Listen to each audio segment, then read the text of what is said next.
છેલ્લા 1 મહિનાથી ઉનાળાની શરૂઆત થઈ ત્યારથી ગુંદિયાળા ગામમાં પીવાનું પાણી મળી રહ્યું નથી। 40,000 ડેમમાંથી માળોદ થઈ અને માળોદથી પાઇપલાઇન દ્વારા ગુંદિયાળા જે પીવાનું પાણી આવે છેલ્લા 15 દિવસથી તો સતત અનિયમિત પાણી આવે। વારંવાર એજન્સી અને અધિક્ષક એન્જિનિયરને રજૂઆત કરવા છતાં ગુંદિયાળા ગામના પીવાના પાણીનો પ્રશ્ન હલ થયો નથી। ગ્રામ પંચાયતનો બોર જે આવેલો છે એમાં પીવાલાયક પાણી નથી। આ છૂટકે ગામમાં એ બોરનું પાણી વિતરણ કરવું પડે છે અને ભવિષ્યની અંદર જો રોગચાળો ફાટી નીકળશે તો આની જવાબદાર કોણ રહેશે?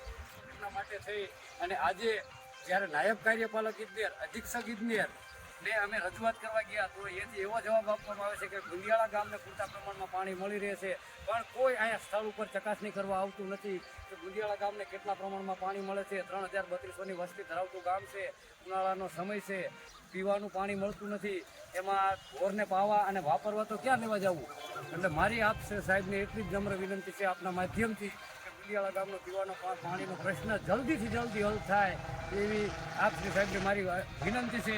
અન્યથા આ પ્રશ્ન 8 દિવસમાં હલ ન થાય તો ગુંદિયાળા ગામના તમામ નાગરિકો સાથે કલેક્ટર કચેરી અમરનાથ ઉપવાસમાંથી બેસવાની પણ અમારી તૈયારી છે।